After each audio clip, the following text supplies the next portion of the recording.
LSU, it's USC. Jaden, oh, there's the coaches. Jaden Daniels in attendance watching his alma mater go. And I got to show you one of the great. I know it's only week 1, but this may already be the best catch of the year.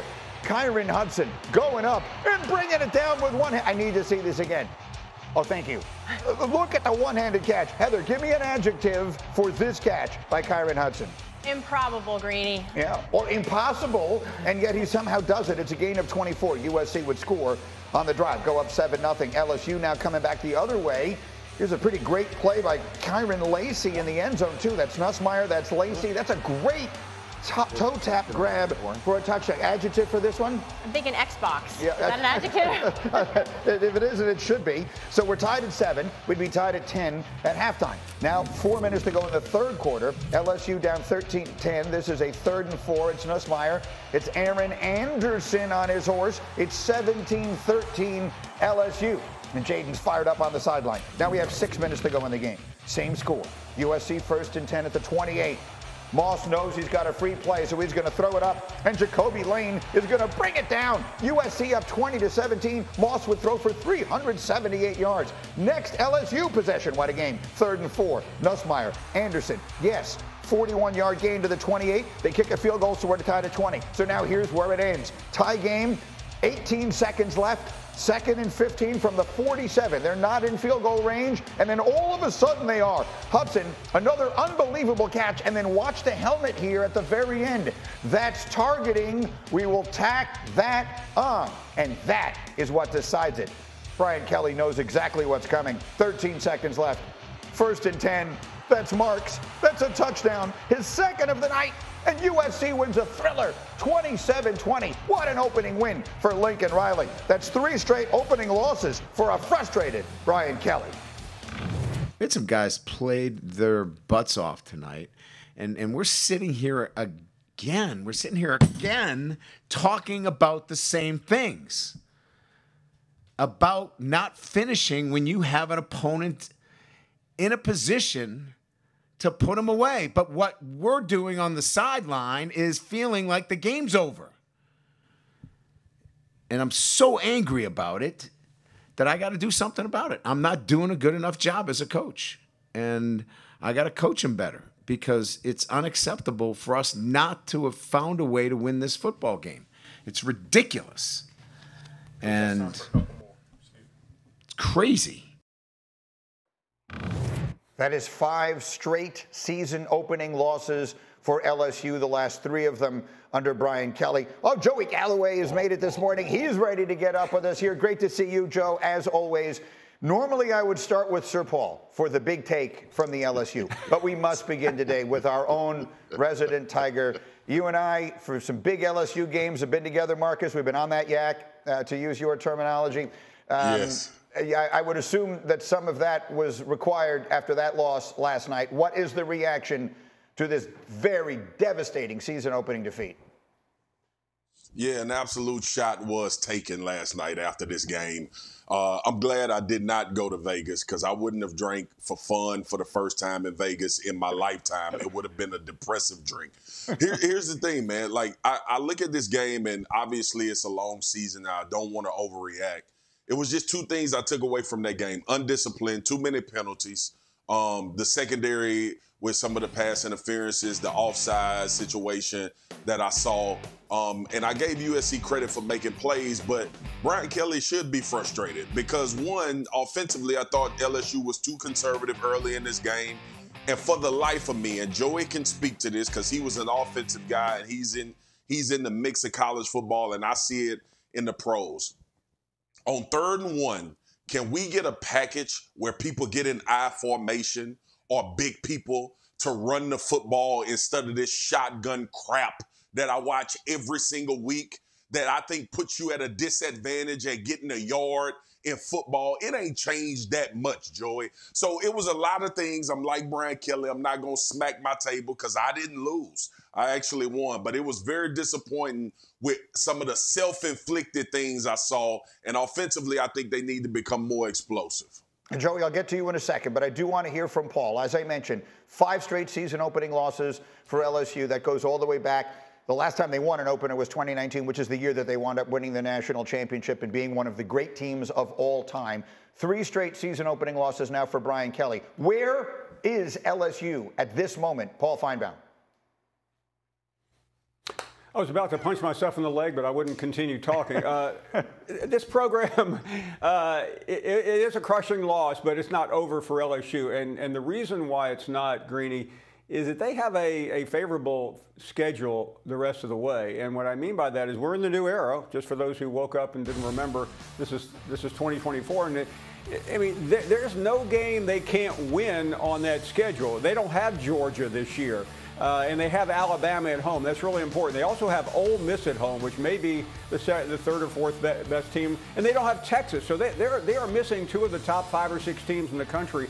So they have to figure out a way back, though. And I saw enough from that team that would give me hope. What I can't stand every year on this Monday, Greeny, is having to answer for some stupid decision made, whether it's on the sidelines or in discipline for LSU. And when Brian Kelly walked into that press conference and showed emotion then, it was too late. I don't want to hear it after the game. I don't want to see his fist through the table after the game. I want to see it before the game and during the game. It's on him. And don't give me this, I need to do a better job coaching. You're paid $11 million to do the coaching into the game and throughout the game, not acting after the game. Paul, how will that reaction play with your callers? Basically, the lifeblood of the SEC fan base calls into Paul Finebaum's show every single day. How will that reaction from the coach play with your people today? Well, Marcus knows what I'm about to say. LSU football fans are not like your normal college fans where they wrap their arms around you. They're like New Orleans Saints fans because they are also New Orleans Saints fans. And they will come after Brian Kelly hard. It may not be totally deserved, but until he can turn the table on this season, meaning win a big game, they're going to be on him badly. Again, as Marcus pointed out, you guys cover the college game. We have to remember, this is, in the big picture, Joey, this is a non-conference game. It wasn't a road game. It's a neutral site. You know, it's a hard-fought, close game against what may turn out to be a really good USC team. They looked, I think, better than many people were expecting last night. So how do we put into perspective the significance of that opening loss, Joey, for LSU last night? It's just an opening loss. Now, it looks bad, obviously, because people wanted to win. But if I'm really looking at it, I would say that USC looked much better than I thought they were going to look. They flew around on defense. They made tackles. They gave different looks. I think Deontay Lynn, the defensive coordinator, did a terrific job with this team. I think everybody came into this game sort of looking at LSU as if this was their test. I think this was USC's test, and they passed it, and it looked great. And this was a big-time game, and I agree with Paul. There is a lot of football left. This is not the end of the world. They lost to a very talented, playmaking USC team that look different. They look different than the USC teams in the past couple years because they actually played some defense and made some plays. And Marcus, to your point, I sit with Matt Berry every single Saturday, and he screams, why can't they get under center and take a snap and go for a 4th and 1 or a 3rd and 1? I really wonder if coaches know how to coach it any longer. Getting under snap getting under center, it takes time. Yeah. It's not as easy as it appears to be. It takes time, and you got to spend time practicing it. And I don't know if these coaches know how to do it any longer, and so they don't want to take the time it takes to teach it, to get a quarterback under the center, to get a center to snap it the right way. I think they just say, hey, look, we know how to go in the shotgun. Let's stay with it. I did take a snap on this program from Damian Woody recently, and it was successful. So if they need any help with that, I'm glad to do it. Heather, now, so let's then talk about this in a bigger picture perspective. You and I were having a conversation in the pre-show meeting today about the pressure that will exist on coaches in this new world. So it's a 12-team playoff, which isn't nearly as many as they have in basketball, but suddenly not making the playoff has a different feel than it did in previous years. It does. It's like the NCAA tournament where are you in or are you not? And if you're not, it's a failed season. And I think that's the same as college football progresses towards these larger brackets. But I agree with Joey. This said more about USC and Lincoln Riley than it was an indictment on Brian Kelly. Remember, his first year, they lost that season opener to Florida State, went on to play in the SEC championship game. People also need to realize with the SEC and the Big Ten expanding to where they are now, teams are going to lose more games. How does the selection committee evaluate that? These two teams could be fighting for an at-large bid, Greeny. If they don't win their conferences, this head-to-head result is going to matter as one of those things. I think that's important. And so to your point, they just lost. They, meaning LSU, just lost that potential tie-breaking game, if you will, and USC just won it. So that is significant. So, Paul, let me finish this part of it with this. I mean, the SEC, again, they and the Big Ten, these are conferences unlike anything we've ever seen in college football before. If one were to say that not just through week one, but I think the expectation is that LSU at this point is at very best the 5th best team in that conference. Would that be an accurate way to describe what we should be expecting? Greeny, you may be generous. I mean, when you think about what's ahead of them with Missouri and Alabama and Ole Miss, Texas and Georgia, they're probably right now at 6 or maybe even 7 with Tennessee there. So for people around the country look at this and go, this is a devastating shot. This really is about Southern Cal maybe being on the road back under Lincoln Riley after missing a year. It's about LSU maybe on life support for the playoffs. And quite frankly, I don't think LSU was a playoff team anyway. And that's including 4, maybe 5 from the SEC. So this is just more internally frustrating for Brian Kelly, who is, as everyone knows, one of the biggest coaches in the country. He left Notre Dame to go to LSU to do what? Win a national championship. Marcus, I cannot see you look that way and not call on you. What emotions are going through the body of a former Tiger now? It's just devastating news because Paul might be right. And it's unfortunate that I'm sitting here week one and I don't want to panic because I know college football is crazy as it gets when it comes to how season goes. You're dealing with young men, well, older men now than normal, but young men still that can change from week to week. I think this team will get better. I'm with Joey as far as them getting better and Heather as well. But Heather brought up a great point too.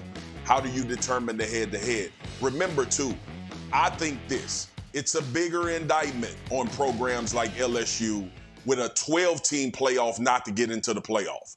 When it was 4, you could make it, well, you know, they were close and this season was, but when you go to 12 and you a program like LSU and you're not one of the top 12 teams in the country to get into the playoffs to try to compete for a championship, those coaching jobs become more hot-seater than normal. Is this a funeral? I mean, this is, my goodness. This is week one. Yes. This is not a funeral. It is not.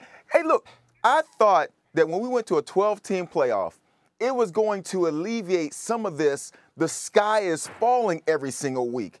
There is plenty of time and plenty of football left. They lost to a really good football team in Vegas. It felt like a big-time game. This is not a funeral, Spears. Take a deep breath. Let's get ready for the next game. I hear that. Here's Joy, what I will where do you have LSU ranked? Where do you have them in the SEC, Joy? Honestly, Spears, when I come into a season, I don't have anybody ranked anywhere. Honestly, only team I have ranked number 1 is the defending national champion that is undefeated, is the best team in the country. Other than that, we move on to play football. That I hear. I That's like all good. But here's the point. Heather, if we were to have yesterday, before this game, if we were to charted a course for LSU to get into this 12-team playoff, winning last night felt like it would have been a very important piece of that. Yes, their season's not over. Joey's 100% right. This is the new world, the new reality of college football. You can absorb, every team in the country can absorb a loss and still get in. But as we figured out their path, in this election season, what exactly is the path to victory, last night's game felt like it needed to be a part of it. Well, and that's the point. That's what's so great. The regular season still matters in a 12-team college football playoff.